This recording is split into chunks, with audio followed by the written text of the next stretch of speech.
एक बात समझ में नहीं आती कि जब यीशु मसीह उस दिन मरे हैं तो गुड फ्राइडे कैसे हुआ? बैड फ्राइडे होना चाहिए ना।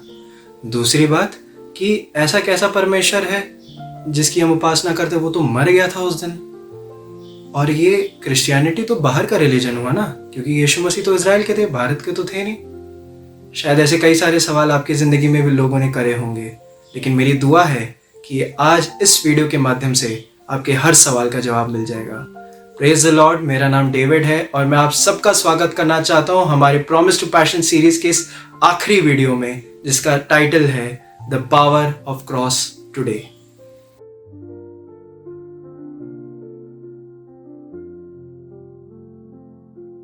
अब सवाल यह है कि ऐसे सवाल आते ही क्यों हैं? जब लोगों को मालूम है, जब हम लोग बार बार बताते हैं कि गुड फ्राइडे का कारण क्या है, पाम संडे का कारण क्या है, तब भी लोगों के मन में ये सवाल क्यों होते हैं?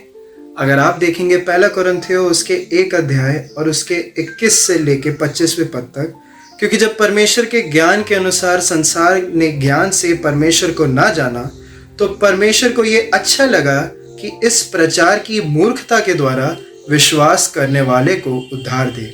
यहूदी तो चिन्ह चाहते हैं और यूनानी ज्ञान की खोज में है, परंतु हम तो क्रूस पर चढ़ाए हुए मसीह का प्रचार करते हैं, जो यहूदियों के लिए ठोकर का कारण और अन्य जातियों के लिए मूर्खता है।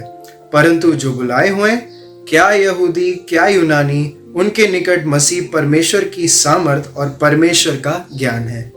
क्योंकि परमेश्वर की मूर्खता मनुष्य के लिए ज्ञान से ज्ञानवान है, और परमेश्वर की निर्बलता मनुष्य से बल से बहुत बलवान है। लोग चाहते हैं कि वो अपने एफर्ट से और अपने लॉजिक से परमेश्वर तक पहुंच पाएं। हमने बीते दिनों में कई बार इसको सुना कि लोग बार बार एफर्ट्स कर रहे थे लेकिन कोई फायदा नहीं हुआ।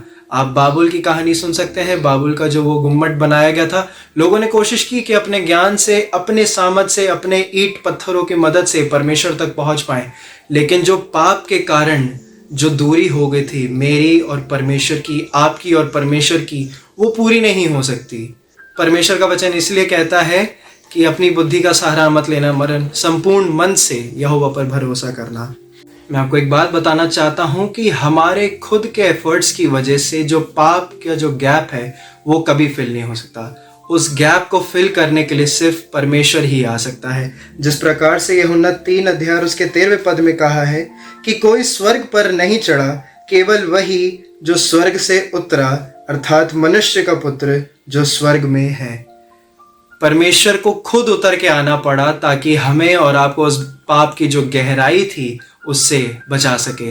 अब सवाल आता है कि परमेश्वर को खुद क्यों आना पड़ा? जब वो सर्व सामर्थी परमेश्वर है, वो तो यूं चुटकी बजाता या वो बस अपने मन से सोच भर लेता तो हम और आप तो बच जाते और हम लोग सब स्वर्ग में होते उसके साथ।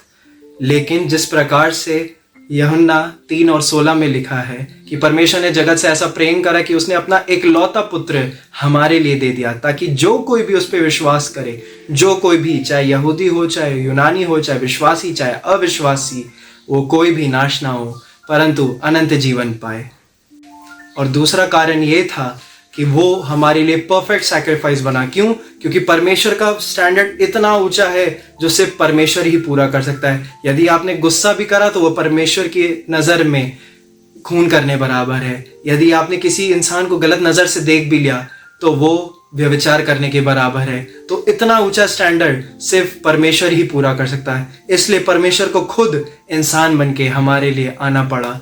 और जिस प्रकार से लिखा है इब्रानी उसके 4 अध्याय में कि उसने हर प्रकार के कष्ट को, हर प्रकार की परीक्षा को, सबको सह लिया ताकि हमारे दुख को समझ सके।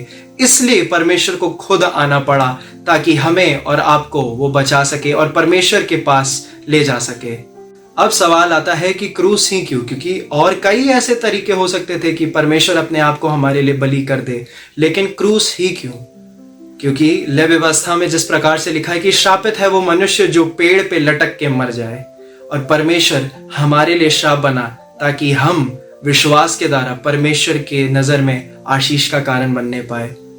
और जिस प्रकार से लिखा हुआ है इब्रानी उसके 9 अध्याय उसके 22वें पद में कि सच तो यह है कि व्यवस्था के अनुसार प्राय सब वस्तुएं लहू के द्वारा ही शुद्ध की जाती है, और बिना लहू बहाए पाप की क्षमा नहीं मिलती। हमने बीते दिनों में कई बार इस बात को पढ़ा कि किस तरह से परमेश्वर को अपना लहू बहाना पड़ा, उस परफेक्ट मेमने को, उस परफेक्ट सैक्रिफाइस को हमारे लिए लहू बहाना पड़ा, क्योंकि पाप की मजदूरी मृत्यु है और जान के बदले जान दी जाएगी। क्योंकि अगर जान पाप के कारण नाश हो रही है तो उसकी भरपाई भी किसी की जान, किसी के लहू से ही होगी, ताकि परमेश्वर का पूरा न्याय क्रूस पे चढ़ा कर खत्म कर दिया जाए। इसलिए यीशु मसीह ने क्रूस की मृत्यु को सहा। वो चाहता तो अपने आप को वहां से पीछे कर लेता, लेकिन उसने परमपिता परमेश्वर की आज्ञा को पूरा करा। और आखिरी बात कि जिस प्रकार से हम कह रहे हैं कि पाप की मजदूरी तो मृत्यु है, लेकिन मृत्यु को ही उसने उस क्रूस पे लटका के उसका बरबला तमाशा बना दिया और हमें अल्टीमेट विक्ट्री दी, पाप से, मृत्यु से और परमेश्वर से हमें मिला दिया।